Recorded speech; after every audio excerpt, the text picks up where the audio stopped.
Welcome to my mini blog. ఇంకా పిల్లలు ఇంటి దగ్గర ఉన్నారంటే లంచ్ టైంలో నాకు పెద్ద టాస్క్ అయితే ఉంటుందండి. వాళ్ళ అన్నం తినడానికి అయితే చాలా టార్చర్ పెడతారు నన్ను. ఇంకా అన్నం తినండి నాన్న, అన్నం తినండి నాన్న అన్న సరే ఇంకా లంచ్ టైంలో అయితే తినలేదు. ఇంకా ఇంటి దగ్గర ఉన్నారు అంటే మార్నింగ్ స్కూల్కి అయితే వెళ్ళి వచ్చేసారండి. హాఫ్ డే స్కూల్ కాబట్టి పిల్లలు అయితే లంచ్ టైంకి అయితే వచ్చేసారు. ఇంకా అన్నం తినడానికి అయితే 1:30 అవుతుందండి. ఇప్పటికి వచ్చి వాళ్ళు అన్నం తినని చెప్పేసి ఒకటే గోల, రండి నాన్న అన్నది బతిమలాడుతున్నా సరే అస్సలు రావడం లేదు.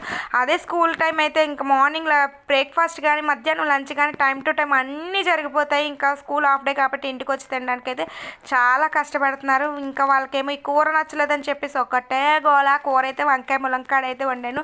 టేస్ట్ అయితే చాలా బాగుంది. ఇంకా వంకాయ కూర వద్దు, ములంకాడ కూర వద్దు అని ఒకటే గోల. ఇంకా నైట్ అయితే చికెన్ ఉంది, చికెన్ అయితే ఫ్రై చేసి అన్నంతో అయితే చికెన్ చూపించి అన్నం అయితే తినిపించేసాను. ఇంకా చికెన్ అయితే చాలా ఇష్టం, వాళ్ళు చికెన్తో అయితే తిన్నారు.